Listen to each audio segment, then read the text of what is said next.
Hi hello അസ്സലാമലൈക്കും. അപ്പോൾ അതാ ഇപ്പോൾ 6:30 സമയമായിട്ടുണ്ട് കേട്ടോ രാവിലെ. ഞാൻ ദോശ ചുട്ടുകൊണ്ടിരിക്കുകയാണ്. നെയ്യ് ഇവിടെ ഉരുക്കി വെച്ചിട്ടുണ്ട് കേട്ടോ.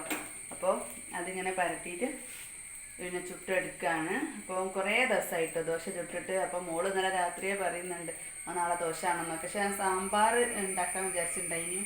പക്ഷേ കഷ്ണങ്ങൾ അതിനകത്തല്ല കേട്ടോ. അപ്പോൾ മോൻ്റെ കയ്യിൽ ഇപ്പോൾ വാങ്ങാൻ കൊടുത്തുവിട്ടിട്ടേ ഉള്ളൂ. അപ്പോൾ ഞാൻ വിചാരിച്ച് ഇപ്പോൾ മക്കൾക്ക് കൊണ്ടുപോകാനും ഇവിടുന്ന് കഴിക്കാനും ഒക്കെ ചട്നി മതിയെന്ന്. പിന്നെ വൈകുന്നേരം വന്നാലും കഴിക്കാമല്ലോ. അപ്പോൾ അപ്പോഴേക്കിന് സാമ്പാർ ഉണ്ടാക്കാൻ ഞാനൊന്ന് എണ്ണ പരത്തി കൊടുക്കട്ടെ.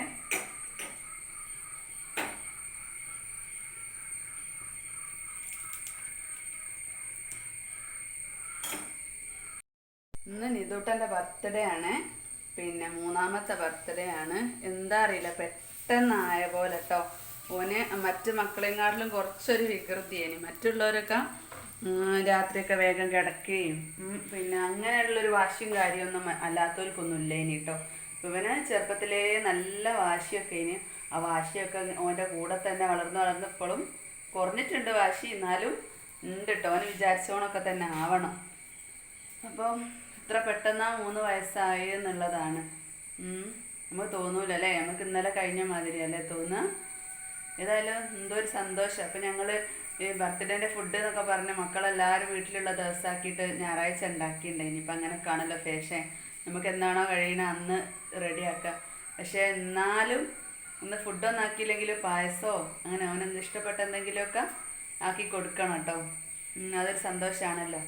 പിന്നെ ഇപ്പം 1-ാം തീയതി മുതൽ നഴ്സറി കൊണ്ടുപോകണമെന്ന് വിചാരിക്കുന്നു. ഇതൊക്കെ എന്താണെന്നറിയില്ല, നിൽക്കുകയായിരിക്കും. ഇപ്പോൾ മക്കൾ മദ്രസ് പോകാനുള്ളൊക്കെ തയ്യാറെടുപ്പിലാണ് കേട്ടോ. മോള് സ്കൂളിലേക്ക് പോകാനും പിന്നെ റിച്ച് പോയിക്കുന്ന കാൽച്ചായ കുടിച്ച് പോയാണ്. ഇനിയിപ്പോൾ ഏതായാലും ദോശയൊക്കെ ഒന്ന് ഞാൻ ചുട്ടെടുക്കട്ടെ.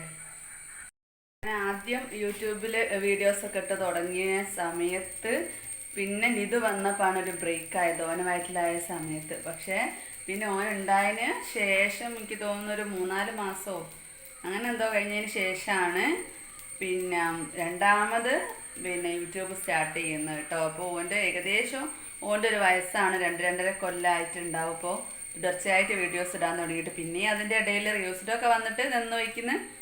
എന്നാലും ഓൻ്റെ ഒരു വയസ്സാണ്. പിന്നെ എന്തെല്ലാം എല്ലാവരും വിശേഷങ്ങളൊക്കെ കമൻ്റായിട്ട് പറയും. ലൈവ് വരണമെന്ന് കുറേ ദിവസമായിട്ട് വിചാരിക്കുന്നു. പക്ഷേ അങ്ങനെ ലൈവ് വന്ന എക്സ്പീരിയൻസ് ഇല്ലല്ലോ. 1-2 ലൈവല്ലേ ഇപ്പം വന്നുള്ളൂ. അതന്നെ മുൻകൂട്ടി പറയാത്തത് കൊണ്ട് തന്നെ കുറച്ച് ആളേ ഉള്ളൂ അതിനും. അപ്പോൾ മുൻകൂട്ടി പറഞ്ഞ് ഒരു ലൈവൊക്കെ വരണം. കകനോട് ഞാൻ കുറേ ദിവസമായി പറയുന്നു ഒരു പാട്ടൊക്കെ പാടാനിരിക്കാൻ. പക്ഷേ എനിക്ക് ഒഴിവുള്ളപ്പോൾ കകക്ക് ഒഴിവുണ്ടാവില്ല, കകക്ക് ഒഴിവുള്ളപ്പോൾ എനിക്ക് ഒഴിവുണ്ടാവില്ല എന്ന് അറിഞ്ഞോണാണ്. പിന്നെ കകക്ക് ഒഴിവുള്ളപ്പോൾ ഞാൻ ഒഴിവാക്കൂട്ടോ. പക്ഷെ എന്നാലും അപ്പോൾ മക്കൾ ഉറങ്ങണ ടൈമൊന്നും അയക്കൂല. ചെറുത് ഉറങ്ങി കിട്ടണമല്ലോ. ലൈവിലൊക്കെ മോന് വന്നാലൊക്കെ ഇനിയിപ്പോൾ എന്താ പ്രോബ്ലം ഉണ്ടോയെന്ന് അറിയില്ല. മക്കളും കാണലുണ്ട്, ഇനി എന്താണെന്നറിയില്ല. എനിക്ക് ഒരു പ്രാവശ്യം തന്നെങ്കിലും ഏണിങ്സ് കിട്ടിയിട്ട് എൻ്റെ ഒരു യൂട്യൂബ് ജേണി ഇടാമെന്ന് വിചാരിക്കുക കേട്ടോ. ഇതുവരെ അത് തുടക്കം മുതൽ പൈസ കിട്ടുന്ന വരെ ഉള്ളത്. അപ്പോൾ പെട്ടെന്ന് തന്നെ പൈസ ഒക്കെ കിട്ടാൻ വേണ്ടിയിട്ട് എല്ലാവരും സപ്പോർട്ട് ചെയ്യുക കേട്ടോ. കാണുമ്പോൾ തന്നെ ആ ലൈക്കും കൂടെ ചെയ്യുക കേട്ടോ. അപ്പോൾ ഞാനിതാ ഒരു കാസ്ട്രോൾ ഫുള്ളായിട്ട് ദോശ ചുട്ടുണ്ട് കേട്ടോ.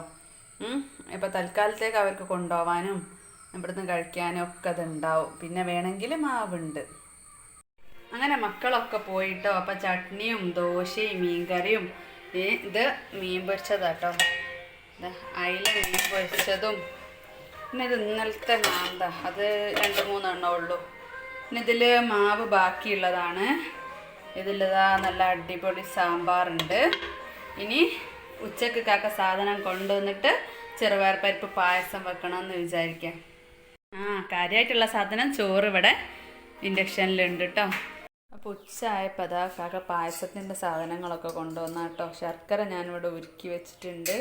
പഴം അതവിടെ കട്ട് ചെയ്താണ്. പൊടി വാട്ടിക്കിന് കുക്കറിൽ ചെറുപയർ പരിപ്പ് വേവിച്ച് വെച്ചാണ് കേട്ടോ.